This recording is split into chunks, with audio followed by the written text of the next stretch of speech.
going on, everybody? This is Sasquatchers. This is Andrew. As always, being joined by John. We have an awesome guest today. I'm going to let him introduce himself in a minute. Before I play the intro, I just want to warn everybody that I have a terrible sickness, a bug. The government's gotten to me or something. The truth cannot be set free, and they're coming for me. So I apologize for any raspiness, coughing, nasally, Jerry Seinfeld sounding conversation that might occur after the intro.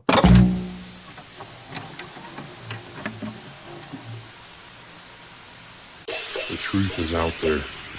Never stop looking. Never be sheep. Always disrupt.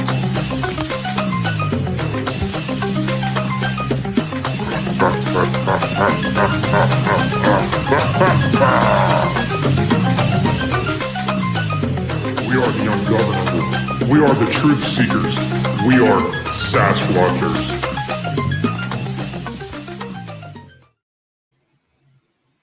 We are Sasquatchers, and we are joined by Daniel from Flying Chariots The Rise. How are you doing tonight? Guys, thank you for having me. I'm doing very good. Thank you. Great to see you guys. Finally, I get to know JC, and I already talked to you, Andrew. Yes, we did. It was great. Yeah, it was wonderful. And thanks again for reaching out to me. One thing about that was I was terrified of being this unknown person that none of your followers would care about. So I've been keeping an eye on the views for that one. And as far as I know, it's not underperformed, at least by our standards. It's definitely brought some eyes that we haven't quite found on YouTube yet. So I want to thank you for that. Yeah, you're very welcome. We also not that big already on YouTube. I started the English project a year ago or so, and half of that year, the first half of that year, I haven't done any promotion. So yeah, we're also at the beginning. Yeah, YouTube's a slow burn. You just figure the algorithm out, and someday you have 6,000 viewers when the day before you had 14. I can't quite figure it out yet. But one thing that I have been told by pretty much everybody is that most people, as long as you're just putting up just your podcast, most people don't supplement video for their podcast. So you're not going to translate those audio listeners over to YouTube. So it becomes like this whole other thing of trying to figure out, what kind of content you're going to put up. And we actually have a documentary we were hoping to shoot this weekend. Super secret topic, because we want everybody to be kind of caught off guard by it. But we were going to do a urban legend cryptid thing this weekend, but we're going to get hammered by snow. And again, the universe just doesn't want the truth to be set free right now, I guess. I haven't given up on it, but that was going to be something that we put up on our YouTube, I thought. If anybody is familiar with the conversation that Daniel and I had on his show, I got into my UFO experience, but he was hesitant to talk about his because he had talked about it so often prior to that. And so since this is a different audience, I thought it would be a little cathartic for him to go ahead and talk about it on our show, because it's a topic that I love so much, and I deeply respect anybody who's willing to discuss these types of sightings and experiences. So if you're able to talk about that now, the floor is yours. Yeah, thank you, Andrew. Thank you, JC. Yeah, indeed, I have talked about my UFO story a lot on my podcast. People are already bored, I guess, but since we're on your podcast, I think I might tell it again. So my story begins 1996, when I was just 16 years old. It was summer, and my back then girlfriend and I decided to sleep in a tent in the garden in front of her house. So unfortunately, we had a schoolmate joining us, but he will become important in the story shortly. At some point in the night, we we were laying on a blanket in front of the tent, gazing at the sky. Suddenly, this schoolmate, he jumped up and said, "Hey, look up there! What's that? What's that?" And we turned our eyes to the sky, and it took us a moment to see what he meant, and then we saw it too, man. And what we saw was crazy. We saw a triangle, yeah, it was a triangle-shaped object, motionless in the sky. It didn't move an inch. I can tell you how. I cannot tell you how large it was because, back then I really didn't pay much attention to that. Um, but it was clearly recognizable as a triangle, dark. It was dark. I remember that it was dark. It was not shiny at all. It was just dark. In the center there was a light that didn't blink, but it was only glowing. It had no sound. I remember that, and you couldn't see or detect or hear any propulsion. So that was strange too. And like I said, the fact that it didn't move was also very crazy. So we observed the triangle for a while, and suddenly it made a movement from right to left in a straight line. Um, I would say I would estimate it covered the distance of about, let's say, 2 football fields, if I had to guess. And it happened so fast, it was barely recognizable with the naked eye. So I've never, ever seen something like that before. And we were completely startled, and we looked at each other, and, and then it made another movement.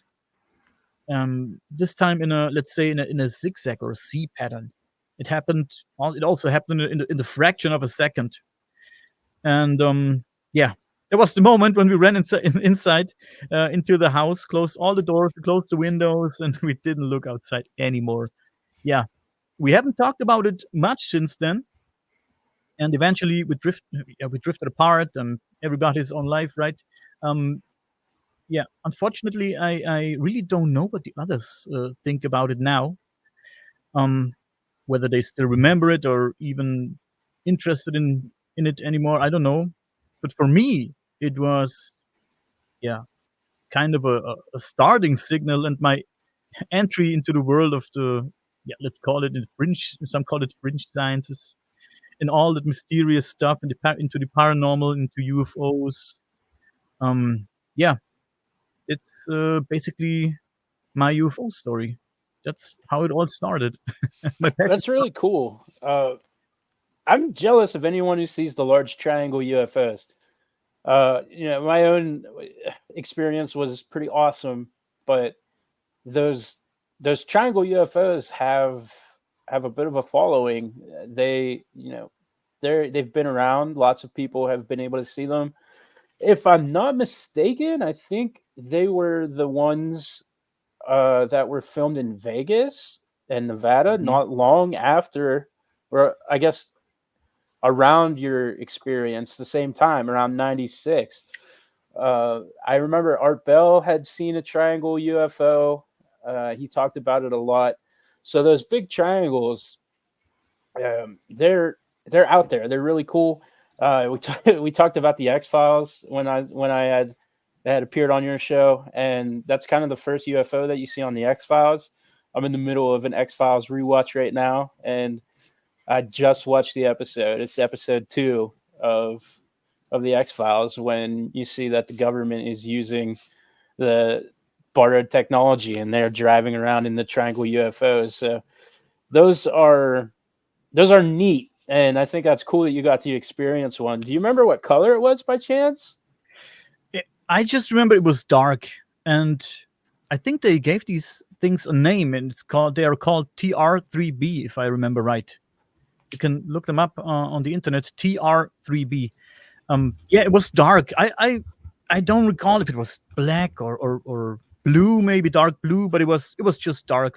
I assume it was black, and it wasn't shiny or so. Like I said, it just had this light centered in the middle that didn't blink or so. It was just it was on. The light was on, and it was I would say it was a normal white light, and yeah, no movement. Like I said, no sound, nothing, and when it moved, oh, man, That was so crazy. And like I said, back then I was 16. It was 1996. I'm 43 years old now.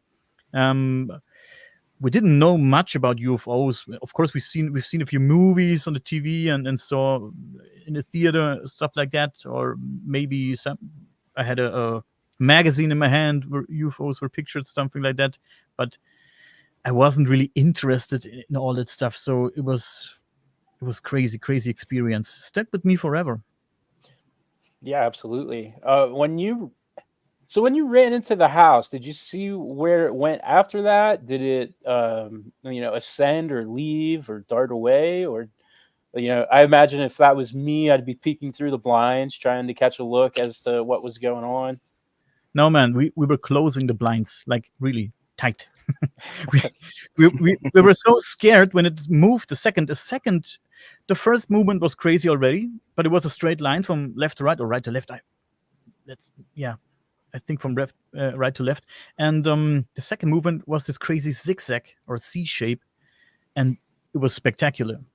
And back then, I didn't think about that, but now I'm thinking if I would see something like that now, of course, I would try to record it with the cell phone or would observe it because I'm pretty sure it wasn't there for us. And I'm pretty sure it didn't recognize us. It was just doing his thing.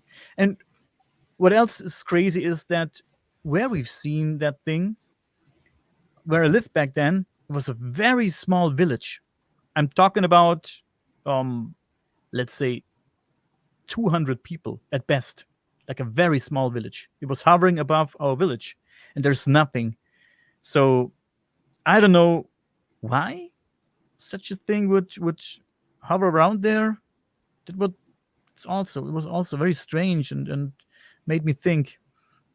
But years after, when I had this podcast already, my German podcast project already, some guy called me on my cell phone. I think it was 3 years back now, and he said, "Man, I'm from Bamberg, and Bamberg is 30 minutes away from where I lived back then." And he said, "I don't know if we saw the same thing, but dude, when I heard your story, I got the shivers because the same year, the same month, I have seen the same object hovering in the sky, doing crazy moves, and the time fits and the month fits." He said, I think we saw the same object. And I found it very interesting. And yeah, maybe we did see the same thing. Yeah, absolutely. I mean, Interesting. it wouldn't be crazy to think that at all, especially if he was out flying doing the rounds. That's and only 30 minutes away. That wouldn't be shocking at all. I'm curious if there's anybody else out there who may have also seen it that you haven't been able to talk to yet about it, and maybe that'll eventually come to light, and people will talk about it. If there's only 200 people, I can only imagine everybody had the opportunity that day to see it, perhaps. Yeah. And I don't know what I saw. People, I didn't talk a lot about it back then, but now I talk a lot about it, of course. Talk about the UFO topic. Back then, sometimes when I told somebody my story, people laughed and people tend to smirk and say, funny guy telling his UFO story, little green man, stuff like that. And I always said, man, fuck you, man. I'm not saying aliens.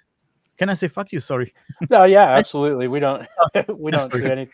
I don't We're want to not be rude. on the radio. We No, you're we good. keep a counter. After you hit a certain limit, you have to pay us. Ah, fuck that counter. No, That's I'm. 3. I was like, yeah, I don't care. I never said aliens. I said I saw a UFO, unidentified flying object, and I can't say what it was. Maybe now, thinking about it now, I would say it was something re-engineered. Maybe I don't think it was actual aliens or so. I think it's with all we know, not I we know now about the TR3B model, like as they call it sometimes. I think it was something re-engineered. It was maybe steered by humans or with AI, or I don't know. I was going to ask you about that. I'm looking up the TR3B stuff now. But I was going to ask you what your opinion was, and I was afraid maybe the rabbit hole we might end up in, but that might also be great content. So let's go ahead and do it. Um, you brought up the reverse engineering, and that was one of the first things that I thought of, specifically just because a few seconds ago we mentioned it on the X Files. And so Germany has a unique history as far as, I mean, what we're taught. Maybe I'm about to unload just a whole bunch of bullshit that sounds completely inaccurate to you, but we are at least taught that Germany had done a lot of scientific efforts into experimentation with occult, supernatural, reaching out into the heavens, and with that knowledge that we've been presented, if that even a tiny bit of it is true, I was maybe surmising that perhaps your military would then be equipped with something like that, and it wouldn't be out of the realm of possibility in the slightest. I can tell you that back then, in the guy who called me from Bamberg, in Bamberg back then, in the town of Bamberg, we had a lot of GIs from the States. So we had US military bases over there. I don't think that we Germans have stuff like that. I really do I really do not think that we have stuff like that. I could be wrong. I might be wrong, but I don't think so. But I So think the US has, and possibly like I said, United States. yeah. Yeah, you get no argument from me at all there. I mean, I think that we've been flying around in reverse engineered crafts for 60, 70, maybe even 100 years, as far back as it goes. I wouldn't doubt it for a second. And I mean, I'll even go deep into the rabbit hole and say that the government is the reason that we have dogmen running around right now at such a high rate, and super soldiers and everything else. So Yeah. it's with the amount of sightings that we have of that particular UFO just here in the United States, it would make sense. I only know the United States, and then our government is very sneaky, and there's a lot of redacted and things hidden behind paper trails and black spots. That's for our own. That's for our own safety. So Yeah. I just assume every other government is also like that. Yeah, I have a little side story. Since you mentioned that the Germans were interested in occult stuff and yeah, little hocus pocus, they experimented with stuff like that. Hitler himself, people say about Hitler, and I don't know if I already told you the story about the Untersberg here in Germany. The mountain is called Untersberg, and he's right on the border of Germany and Austria. It's right in the middle. And the Untersberg is known for its, maybe you can let's call it paranormal phenomena and legends, superstitions. And he's mostly famous for his time anomalies. People that have been there tell the craziest stories about time anomalies. And I personally know a guy who was there, who did his research there, and he got into a time anomaly. And a good friend of mine who is a ghost hunter, he also went to visit the Untersberg, but not for doing paranormal research and stuff, just for fun, because he heard all the stories. And he took a lot of wristwatches with him and clocks. And when he was there, he said, he told me after he came back, he told me, man, I had to call a friend in Germany and because I was scared as fuck. Middle of the night, I woke up and he needed to go take a piss. And he looked at the watch on his wrist. And then he looked at his cell phone to see if there's a call on the phone and something like that. And he mentioned, oh, there's 2 different times showing. And then he checked all the other clocks, and every clock showed a different time.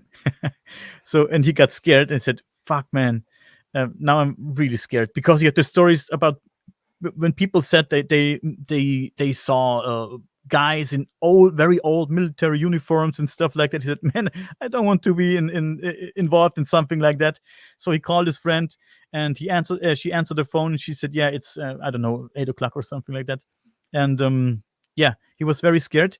So, but long story short, we're talking about Hitler. Hitler also was aware of all these stories about the Untersberg, and he was also aware about of resurrection stories when it comes to the Untersberg.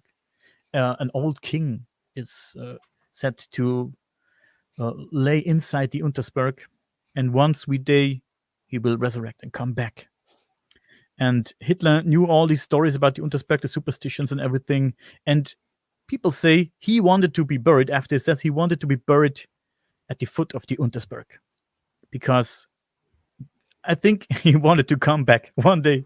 So that's the story about Hitler and the Untersberg, and he was very interested in this topic.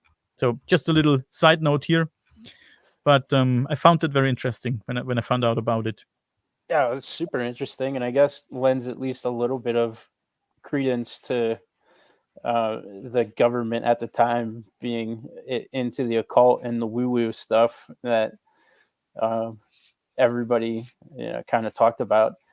I've never heard that. I think that's super interesting, and I mean definitely on point. And I don't think that's just a Hitler thing either. Like, who wouldn't want to be allowed to be resurrected once a day forever? I mean, don't. I think. I don't want to. I don't want to do this again. Let's not do this again. Let's not do this again. I have another friend who is a book author, and he wrote a lot of books about the Untersberg. I'm good friends with him. I don't know what to think about his stories, but he once told me a story in the podcast. I think 2 or 3 years ago. He told me a story when he was at the Untersberg, and he was followed by a guy in a strange uniform. And at one point, that's what he told me, right? I don't know if it's true, and I don't know what to think about it. He said, but this guy suddenly disappeared between 2 trees. So yeah, it's a very strange story, but like I said, I really don't know what to think about it. Well, what would you guess is going on there? Specifically, if there's time anomalies and strange uniformed men, do you think that it's just one of those areas where the veil might be a little thin and there's something like that going on, or maybe just possible times interfering with one another? Like, I'm a big proponent of that, like relativity and past, present, and future happening at the same time. That's kind of where I base a lot of my time travel theories and stuff on. So, do you think maybe that just that part of the world that has something like that going on? Or? I really don't know, man. I think people also say this is a portal place, and I love to discuss the topic of portals. I really want to believe that portals are real and portals at one point at least existed. I don't know if there's still portals, and I don't know if there's such a thing as time anomalies, but another story about the Untersberg, and this could be a portal story maybe. I think it was in the 70s, and you can look this story up on the internet, and you can find all the newspaper articles with pictures and everything about these guys. So this story really happened somehow. I don't know if the whole time travel and portal thing is true, but these guys disappeared. So they wanted to visit the Untersberg and do some hiking there. I don't know, yada yada. 70s, I think it was 3 guys or 4. I think it was 3, and they went to the Untersberg, parked their car at the foot of the Untersberg, and then they get lost. So people, of course, they looked for them. They sent helicopters and dogs and everything and they did not find them. And a few weeks, I think, or month, I'm not sure, weeks or month back after that, they called home. One of these guys called and said, "Hey, we're in Alexandria, Egypt." and they Okay. and they told the press and everybody the story that they found themselves at one point on a ship on their way to Alexandria, Egypt.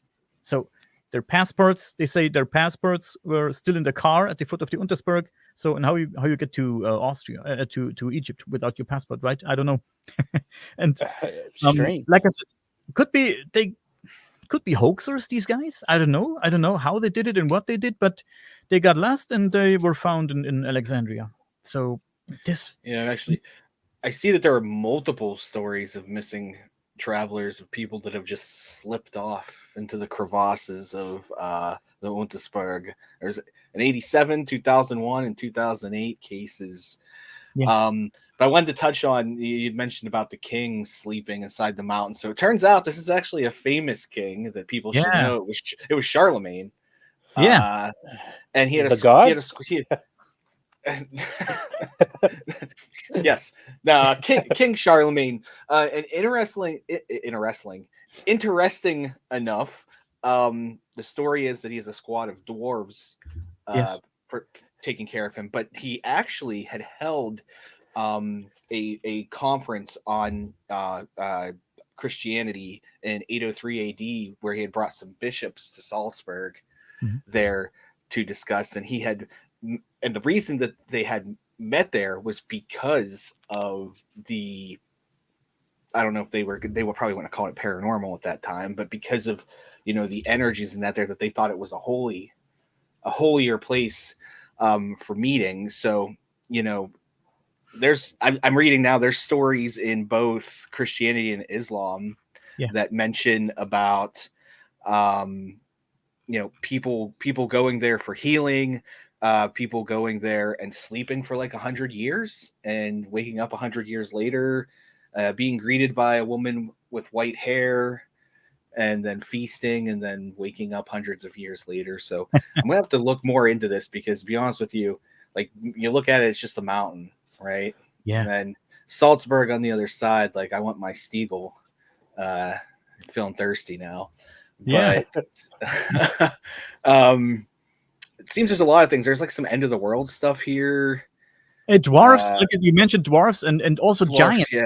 The Giants, old people that lived there, they told us when we had some interviews with people that lived there, and old people, they didn't know what to talk about it on camera, and they told us that their grandparents and parents told stories about giants they have actually seen on the Untersberg, going into caves or crevices and disappear there. So it's stories, right? Could be superstition and legends, but people have talked about it. People say, I have seen fucking giants and dwarves running around there.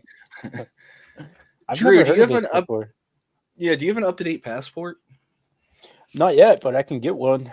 They're not hard to get anymore. We might have to do this. We talked about going to Germany, just kind of on a whim, joking around. But I mean, you basically have your own little Bermuda Triangle right there. I have some ancestors that are from that area. I'm I'm not gonna act like I'm like super German, but I have like 6% of my DNA is German. So I want to explore that area, and that would be a great way to do it.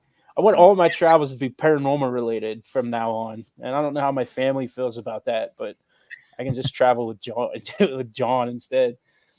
Yeah, but instead of going there, you could start with doing research on the Untersberg, because it's very complex and it's a big story. The Untersberg story is a big story. And the more you dig, the more you find. People, this is crazy. It's a crazy, very, very, very interesting story, and almost nobody over there where you at knows about the Untersberg, and it's sad because it's very interesting and entertaining story about the Untersberg. So many mysteries about the Untersberg. A lot of books here in Germany about the Untersberg, but I've never seen a book in English about this topic. So that's a little bit sad. Do your research, and nowadays we have all the possibilities. We have AIs that translates us all this shit. You have a lot of articles in German you can translate. It's a great story, and I think your listeners and viewers will love the Untersberg stories, man. Yeah, absolutely. I'm definitely going to add that to my ever-growing list of things to research. My week. But since we talked about UFOs and Germany, I've talked to Agi Nost, and you will have a talk with him too in the future, or you guys will have a talk with him too in the future. And he told me the story in one of our last talks about Germany's Roswell in 1936. Have you heard about it? Does it ring a bell when I say Haunebu? Hau NEB It U. it's not ringing Uh, a bell with me at all. And for these kinds of topics, I always go back to my Coast to Coast AM and Art Bell Yeah, catalog that's in my brain, and nothing's popping right now as yeah. far as that goes. You should look it up. It, like I said, Haunebu, and it's a story. I'm telling a long story short now. Basically, the story is about the Nazis recovering a UFO that has been found somewhere that crashed and did some massive re-engineering. I don't know how, because back then the technology, right? I don't know what to think about that story too. But it's an awesome story. I love the story. And they built these flying objects, and they called it Haunebu 1, Haunebu 2, and yeah, basically flew around with them, made war UFOs out of them. So it's interesting. Yeah, you can. Oh, JC just sent me a link. I think, yeah, this is it. Yeah, Haunebu. Yeah, we'll have to dive into that a little bit too. well, this Um, this this ties into the story. I mean, I didn't, obviously haven't had time to read this just in the 20 seconds that I've sent it, but I think this ties in the story of the energy bell or whatever, right? That the eventually the Nazis had Nazi Bell, yeah. supposedly they had the bell. It was called the Die, bell, die Glocke. the Glock. Yeah. That's it. Yeah, so I'm aware of that. I typed in Hanabu and it kept bringing me up because I was spelling it wrong. It kept bringing up Star Wars for Naboo, the planet in Star Wars. So yeah, that's my investigation. Yeah. um, so you had said that the UFO kind of started your interest in this. So I'm curious. At that point, you said you were 16. What happens next then, as far as the paranormal and ufology and kind of all the things that you're so far delved into now? How did that 16-year-old eventually go on to like host this podcast and be that interested in the stuff that you talk about? So after a long time of doing basically nothing after that and reading nothing about it and not even think about it, years, and I'm talking about many years, I had my, like I said, back then I was 16. So, and then came the times where I went out drinking and partying and girls and stuff like that. So I was not interested in all that shit. Woo! Yeah. Whoop, whoop. And then at some point in time, my interest started to spark again, and I started reading books. And yeah, of course, just like everybody, I was reading Eric von Daniken with the ancient alien theory, and he was on my podcast last year, and I was very happy to have him on my podcast. He's also he's already, I think he's 86 or so. So I was very happy to have him on my show, and Yeah. um he basically told the same thing. He's always telling, but what you want to ask him, he told everything.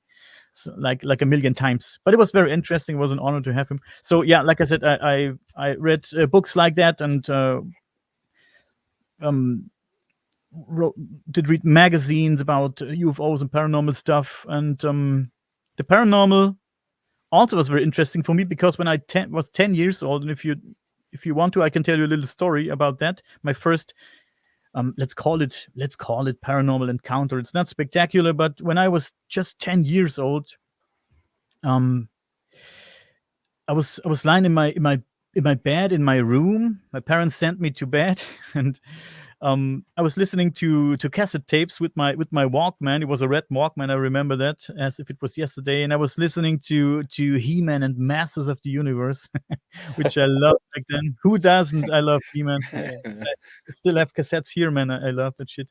And when the cassette was over, I set the device aside, and I tried to sleep. Um, and I wasn't tired, so I started. So I stared at the ceiling, and I thought about different things. And at the foot of my bed, there was this window hidden in the sloping ceiling, but I could clearly see the bright, yeah, bluish light of the moon shining onto the wardrobe opposite to the window. And at some point, I became aware of a sound that was pretty unfamiliar to me until that point. I heard this strange sound. And as I listened more closely and I recognized that it was a breathing sound, a breathing noise. It was calm, almost as if someone else in the room were sleeping peacefully at the foot of my bed. But there was only me. The sound was coming from the corner where my wardrobe was. And man, it scared me so much. I hid under the blanket and occasionally sticking my head out of there every few minutes to listen if it was still there. And it was there. It didn't go away. And it didn't go away until I eventually fall asleep. So I was scared throughout the whole night. Took me hours to fall asleep. And I thought about getting up and running towards the door and alarm my parents. But I was so scared of that breathing noise that I just couldn't get up and run through the door to the door. And it was like a deep.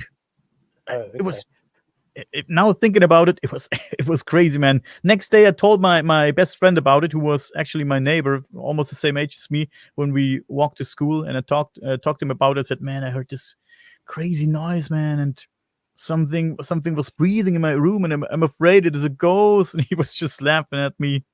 It took me a few days before I could tell it my mother. I don't know why I was so scared to tell my mother about it. Because I knew she was into stuff like that. And my mother once told me a story where she claimed to have seen the ghost of, I don't know, grandmother on her bed. And yeah. And her response was not what I expected and wished. She told me that I shouldn't be afraid. In that room, a grandmother had passed away, and she was, don't be afraid, she said. It was a very kind woman. Maybe it was her, she said. And I was thinking, really? Why don't you tell me it was, I don't know, Comforting, right? a cat or the moving walls or something like that, the wooden walls doing noises? I don't know. I said, damn, really? A fucking ghost? And It was King Charlemagne. He woke up. King Charlemagne, yeah. He was sleeping.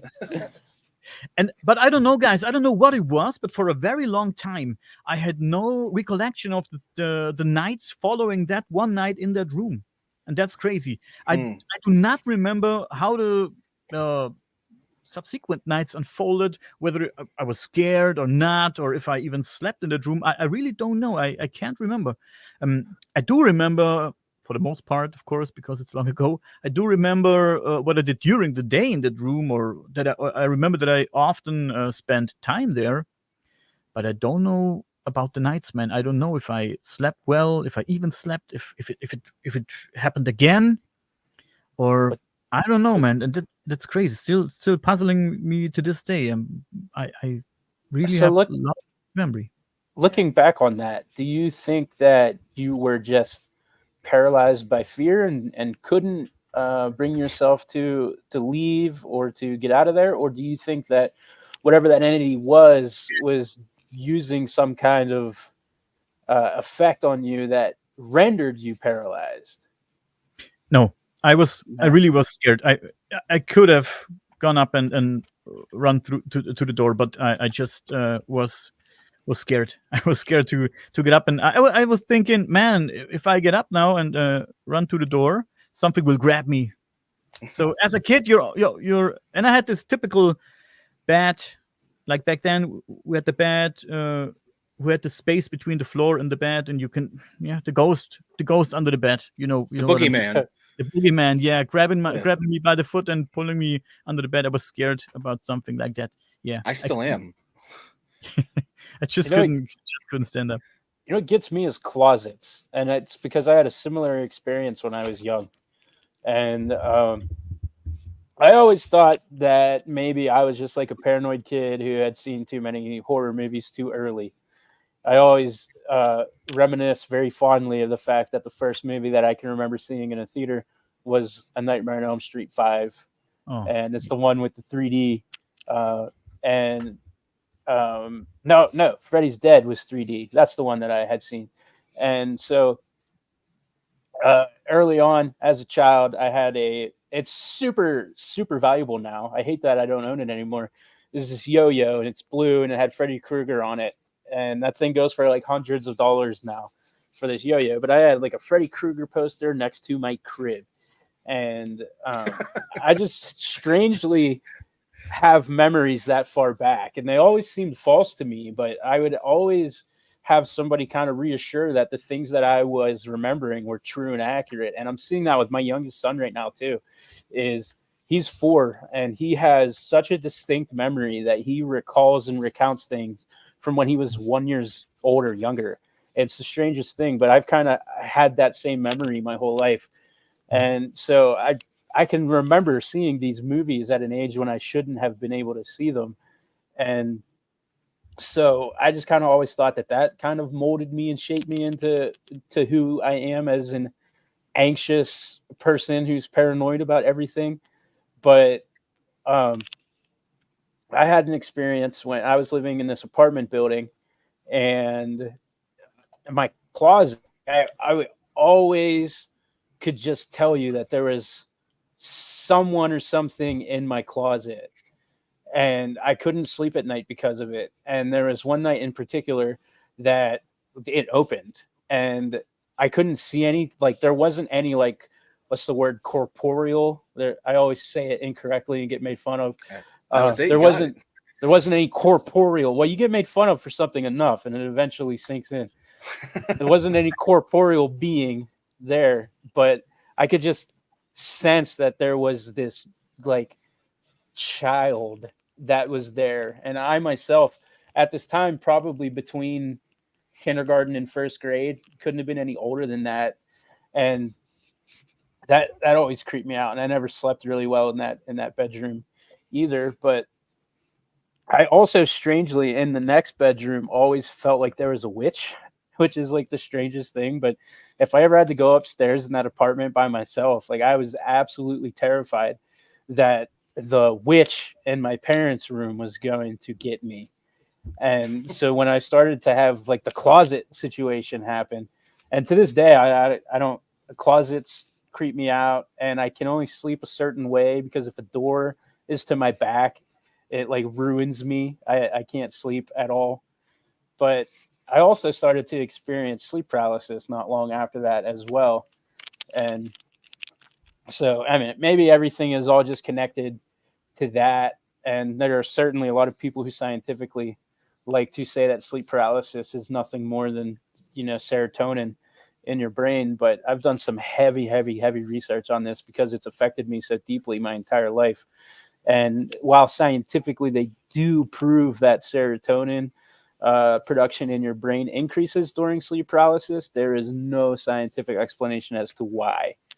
So when Yeah. people write sleep paralysis off so quickly because science, they actually haven't done the real research or the scientific method on the matter. I'm just a lowly chef and podcast host, but I've written pretty much every paper in school that I could on it. I've forced myself to learn as much as possible on sleep paralysis, and I think that there's something, I won't say sinister about it, but there's something a little more to it than you're stressed out so that you start to have these experiences. But I don't think that they were related, and I absolutely think that when I was a kid, I fully experienced that, and so I know exactly what that's like being in that little room and having that like ghostly experience. And I never even talked about it with my parents. Were not the type of people to have that conversation with. My dad would have embellished it and made it worse or horrible because that's the type of person he was, just to scare me to get a laugh. So, at a young age, I kind of learned to keep that stuff to myself. Yeah. Um, I also suffered from sleep paralysis from the age of, I don't know, 9, 10, 9, maybe from the age of 9 to 13. I suffered from a severe sleep paralysis. Man, almost every night I was I had that with hallucinations and all that shit. Faces. I would see faces, and sometimes I would hear sounds, strange voices. I was very scared of it, and it hit me almost every night for a long period. Um, Crazy. And I also watched a lot of horror movies when I shouldn't watch them when I was very young. But for me, it started the first horror movie I saw. It's not it's not really a horror movie, but when you were just, I don't know, 8 years old or 9. Um, are you aware of Roman Polanski's The Fearless Vampire Killers? Yes. Yes, Yeah, yes, yes. it's more of a funny movie, so to speak. But when you're just a kid, um, Yeah, I remember a certain smell when I watched this movie. A certain smell. Every time I think about that movie, that smell comes up somehow. I remember that smell. It was a strange smell. I don't know what was cooking in the house by the time I was watching the movie. Um, but I remember that smell. And you talked about the fear of a witch. The fear of witches is a deep-seated fear in all of us, because we all know the stories. We're all aware of these stories about witches, of course. I also, of course, I know where the witch thing is coming from. Of course, those were harmless women accused of doing crazy shit, but they didn't harm anyone. It was just women that knew about herbs and how to use them to heal wounds and cure this and cure that, and maybe prepared a tea for someone to get rid of the belly ache and stuff like that. So, but of course, we all know the crazy stories about witches, and there's a deep-seated fear in us, and especially here in Germany, people try to get rid of witches, and did crazy things to women, men, and children because they were accused of doing their hocus pocus and witchcraft. And also, where I live, I recently purchased a book, and this book is about my region here, where I live in Bavaria, Franconia, to be more exact. And where I live, the town is called Coburg, Coburg, Coburg. And we have a crazy medieval castle in Coburg. You can look it up. It's awesome. Coburg. Uh, Very cool castle, very big castle. And Martin Luther actually has been there and did his stuff. Yeah, but about the witches, even where I live near Coburg in a very small village, and alone in this village where I live, I think there was 6 or 7 witches or women accused of uh, doing witchcraft, and they were burned on the stake. They were brought to the town of Coburg, and there they burned them. And there's many stories in this book. Are many crazy stories of young boys being accused of witchcraft. And I remember the story of 3 friends, 3 boys, and they were accused of doing magic shit. And they said, "Oh, you're sorcerers," and they said, "We're going to kill you. We're going to kill all of you." And they brought these 3 boys. I think they were 12 or 13. Brought these 2 boys to a certain place and make 2 of them stand and watch. And they beheaded one boy, chopped off his head. Bam. yeah, And he was dead. nice. And the other boys were terrified. And then they turned around to the other boys and said, "You go home now. And if we catch you again doing witchcraft, the same thing's waiting for you." And then they took them away from the parents, I think, and gave them to monks to become more religious and stuff like that. So those were crazy times, man. And people here, not only here where I live, I mean in Germany, they especially in medieval times, they tried to get rid of witches by um, nailing stuff on their doors, entrance doors, like birds' feathers, shoes, certain herbs. They nailed stuff to their front door because they thought witches would not come if they see the shit hang around on the door. I don't know what they were thinking, and they took brooms and forks and put them upside down against the wall because they thought witches would land then.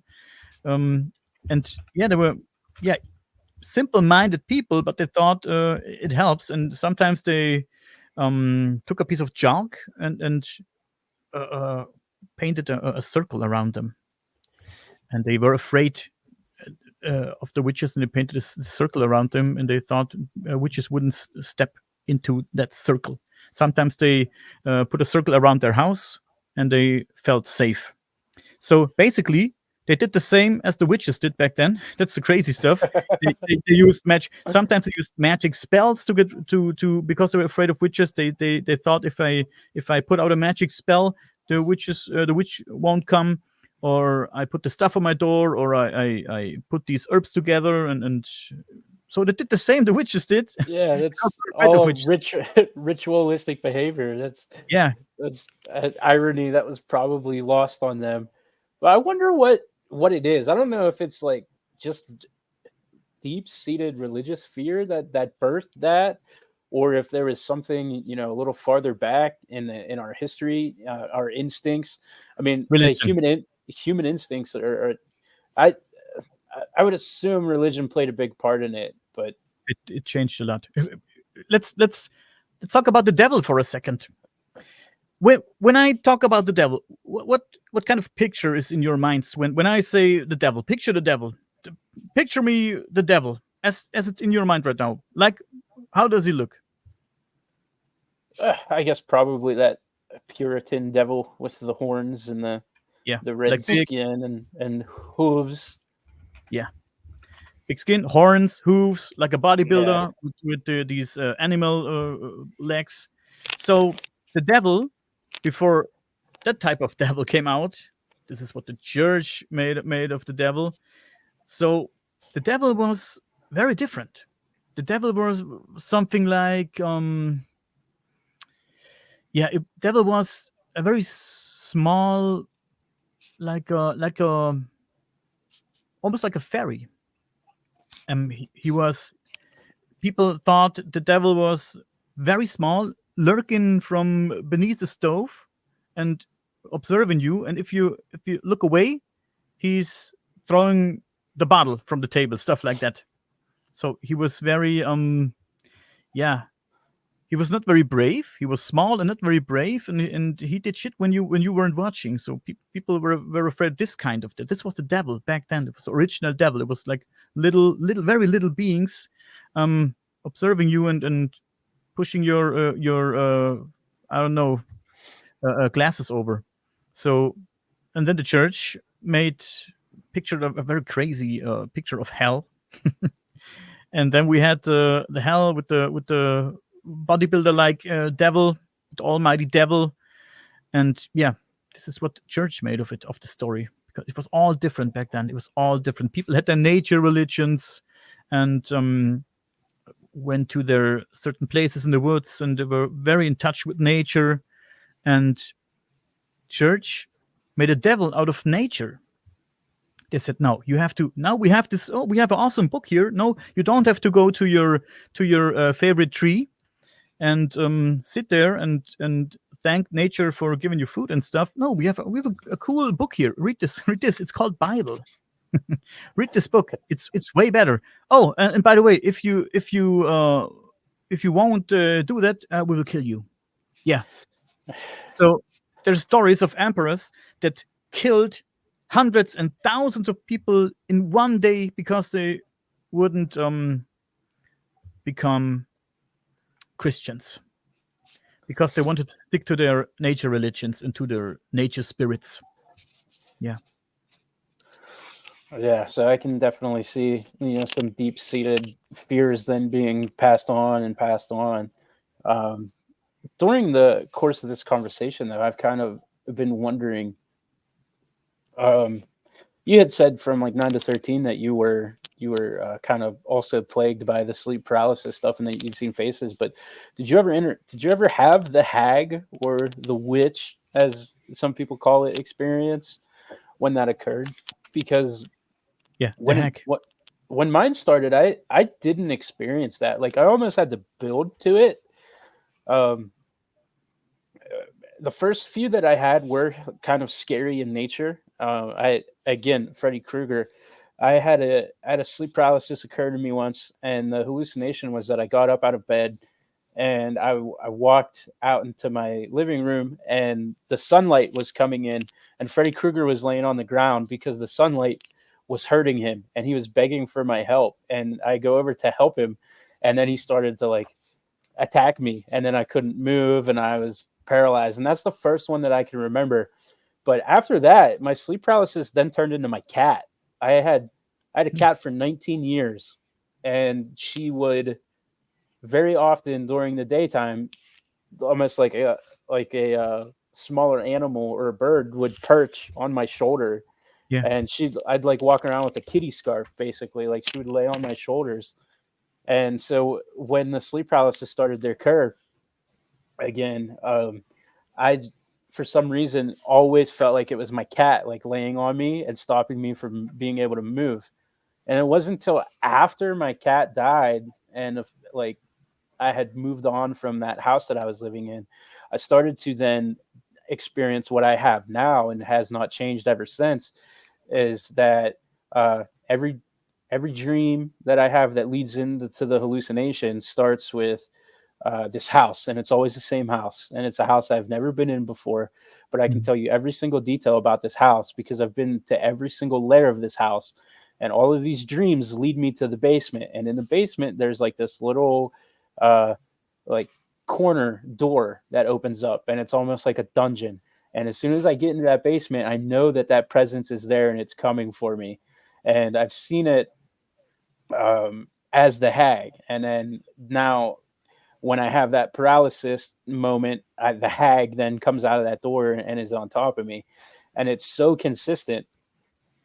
I'm always curious when I talk to somebody else who's experienced this because, like I said, I'm plagued by it. And mine have changed so much over the years, but not for better, but for worse. Like it's gotten so much worse than when I was younger. I can relate to that. I don't dream about stuff like that, but I dream about tigers and lions all the time, man, and they're really fucking torturing me in my dreams and chasing me. And sometimes I can make it through a door real quick and escape. And sometimes they sleep, sometimes they run around, sometimes they're hunting me, sometimes they seem to like me. A few days ago, I was dreaming about the white tiger following me around everywhere. He seems friendly, but he was curious. Sometimes he nibbled on my arm when I tried to pet him. But in my dream, I was scared of him, and I tried to pet him real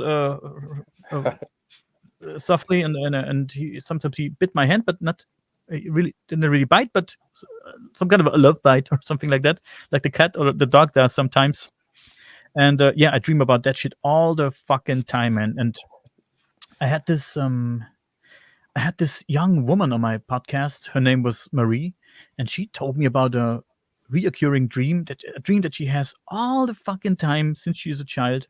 She's dreaming about a house, a big house. Like, do you remember the house from the movie Django, who Yeah. came out not too long ago? The newer Django version, and the house at the end, this big mansion, and it was a house like that. She said, and she in this dream she sees people storming into the house with forks and burning shit and pulling their parents, butchering their parents in the house, killing the parents like really brutal with uh, uh, axes and blood everywhere, and I don't know, like really gory, and pull her outside in this dream. She's a little girl, maybe 12, 13, 14 years old. They pull her out and they burn her outside. They burn her and put her on the pyre and light the pyre, and then she's burning. And I said, "Do you feel how you burn?" And she said, "No.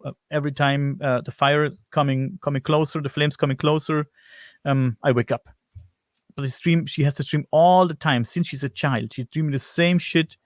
Not every night, but very very often.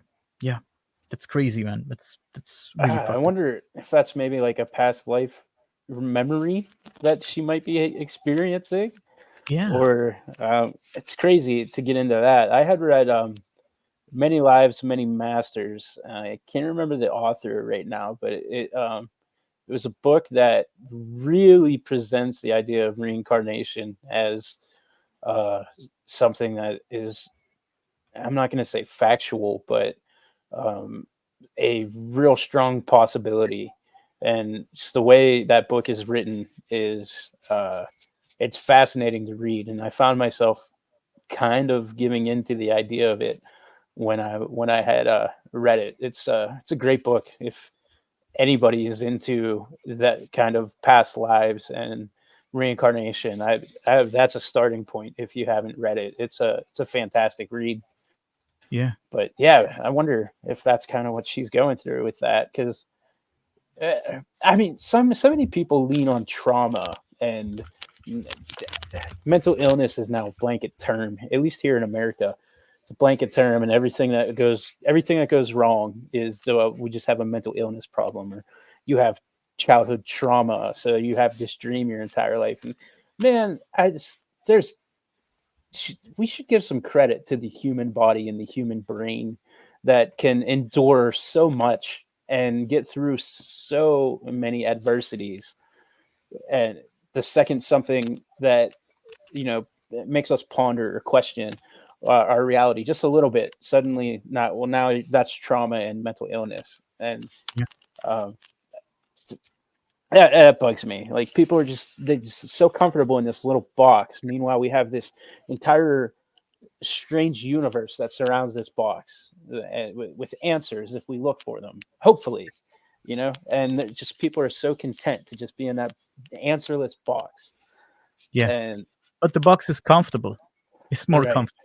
Yeah. People tend to stay in their comfort zone and like the box because there's everything they know. It's all they need. And everything outside is very scary. So, yeah, I can relate.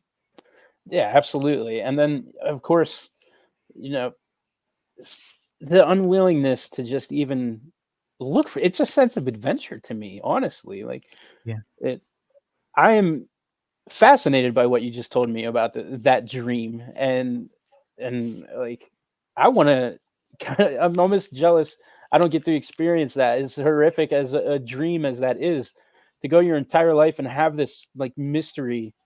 um I think that's super cool. But um for any of the Sasquatchers listeners who want to, branch out of the Sasquatchers box, can you go ahead and promote all of your stuff and set the links out for people to, find your shows?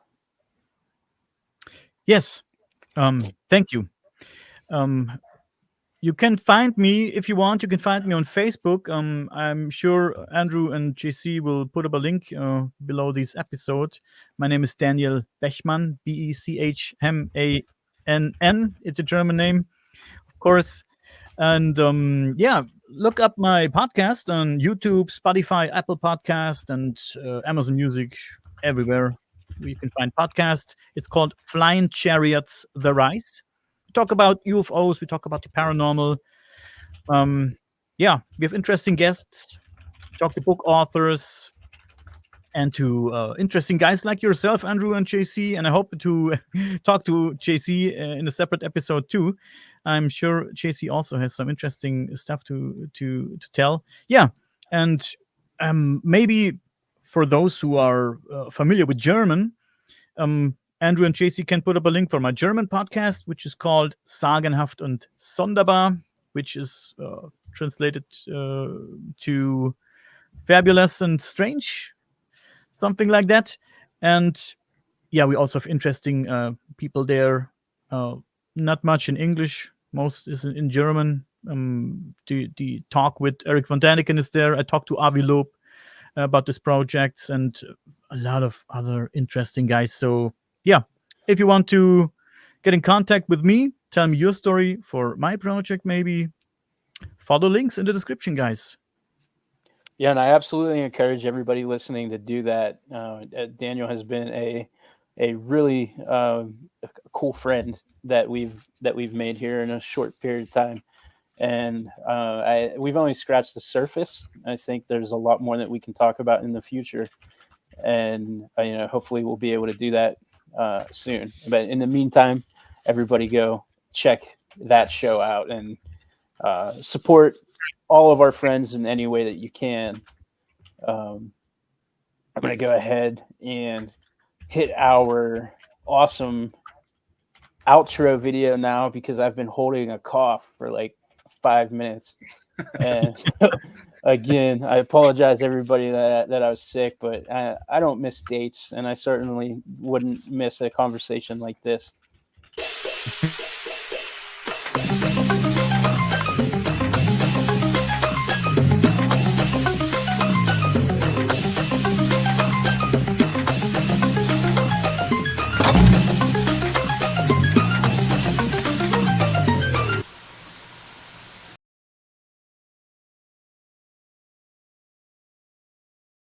See you later.